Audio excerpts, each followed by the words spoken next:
We've been following this big story this week. The reaction to the announcement that Chris Hani's killer is to be released on parole has led to an angry, emotional outpouring. Janusz Walus murdered the then leader of the South African Communist Party in 1993. Walus approached the Constitutional Court after he was denied parole several times. And the court's judgment on Monday has given the Department of Correctional Services 10 days to release him on parole. The court said the decision of Justice Minister Ronald Lamola to refuse parole in 2020 was irrational. Well, Hani's wife has raged against the judgment, as well as the Chief Justice Raymond Zondo. To discuss, we're now joined by spokesperson for the Communist Party, the SACP, Dr. Alex Mashilo.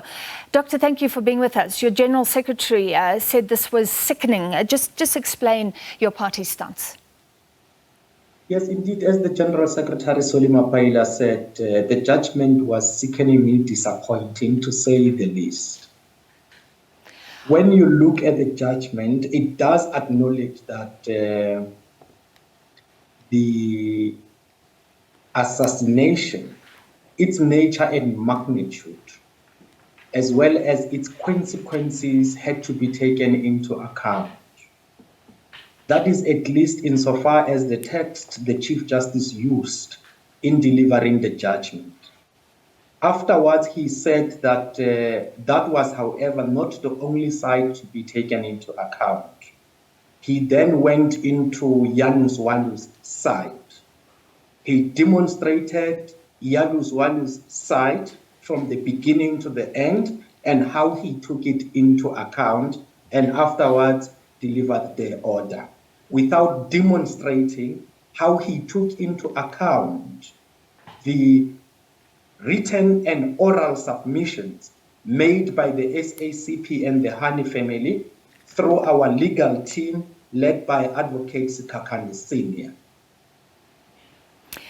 Doctor, if you look at it very unemotionally, because this is an emotional issue for most South Africans, but if you just look at it, when people say this is a miscarriage of justice, how? Because if we look at it unemotionally, every prisoner is eligible for parole. As I understand, he's been eligible for parole since 2005. So did you not expect that it had to come at some point? You see, when you talk about parole for Janusz Walus, you are talking about two eras. You are talking about, on the one hand, parole in terms of apartheid era law passed in 1956. And you are talking about parole in terms of the post-apartheid dispensation. You cannot, also in doing that, ignore the submissions of those affected and deliver a judgment as if they do not exist. Please remember the following. Janusz Walus and his co-conspirator Clive Bebelouts applied for amnesty to the Truth and Reconciliation Commission.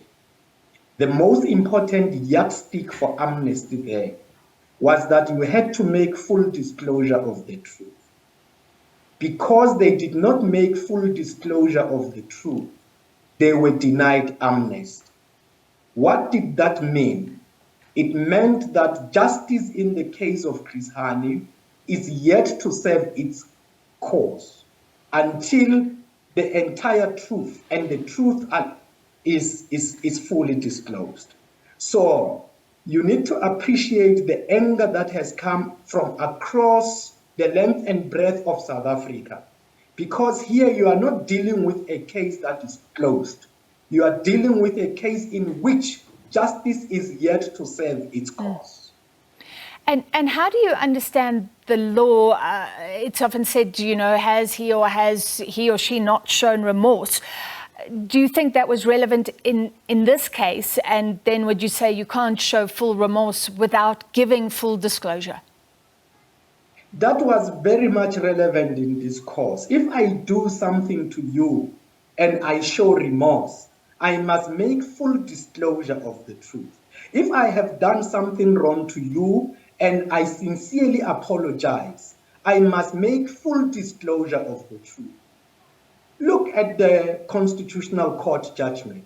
I can tell you, you can never answer the question as to who, under tight apartheid security conditions, took the weapon that Janusz Walus used to assassinate Chris Hani, denying him his right to life. You know, you cannot have justice in a society where it appears that only the victimizers have the rights and those who are victimized do not have the rights. You can talk about Janusz Walus' rights, but what about Chris Hani's right to life that Janusz Walus deprived Chris Hani of permanently? Yeah. And by the way, that also deprived Dimpho Hani and their children, a husband and a father respectively, permanently through taking Chris Hani's right to life.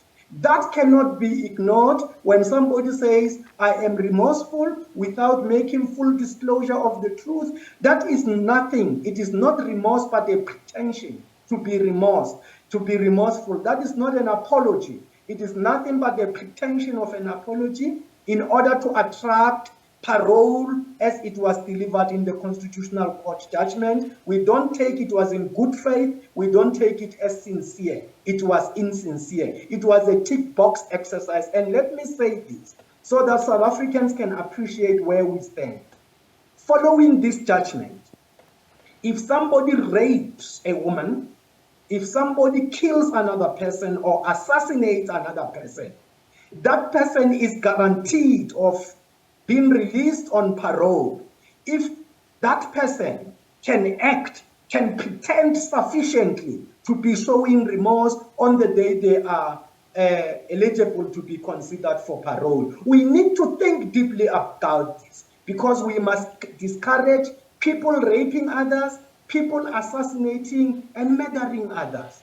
The question is, are we going to bring these things to an end in South Africa under the regime ushered in by that judgment? That is the question. Because if we don't ask that question, something like that will happen in South Africa tomorrow, and we will all be united in calling for a maximum sentence. And there is no more a maximum sentence in this country. If on the day the prisoner is eligible to be considered for parole, that parole will be considered to be automatic if that prisoner can pretend sufficiently to be a changed person. All right, what happens now? Janusz Walus, there was some speculation he may return to Poland. Do you know what might happen? Are you in conversation with government, with the relevant departments? It is extremely, extremely wrong to even talk about return to Poland. And we had people, some from different walks of life. We saw them on television screens talk about it. Hey, when you are on parole, you are still serving your sentence on conditions of parole. You cannot leave while you are still under the sentence. Even when you read that judgment, it says the minister must set the conditions for the parole. That you are on parole doesn't mean you have finished serving your sentence. What it only means is that you will be serving your sentence out of prison, under conditions going hand in hand with your parole. The issue of that person going to Poland does not arise. And again, what I ask, are you in touch with authorities? Do you know, for example, on which day he will be released? We are not in touch with authorities at this stage, but I can, for the first time, reveal through the SABC that the Alliance Secretariat of the Alliance comprising the ANC, COSATU and the South African Communist Party met this evening. It concluded its meeting actually an hour ago. We agreed on a program of action that we are going to be implementing. I can also say that the program of action will include a legal strategy as well as mass mobilization, but the Alliance will announce the details in due course. All right, so you're planning to fight this in the courts and on the streets. We do have to leave it there, but thank you for giving us that insight. SACP Spokesperson, Dr. Alex Mashilo.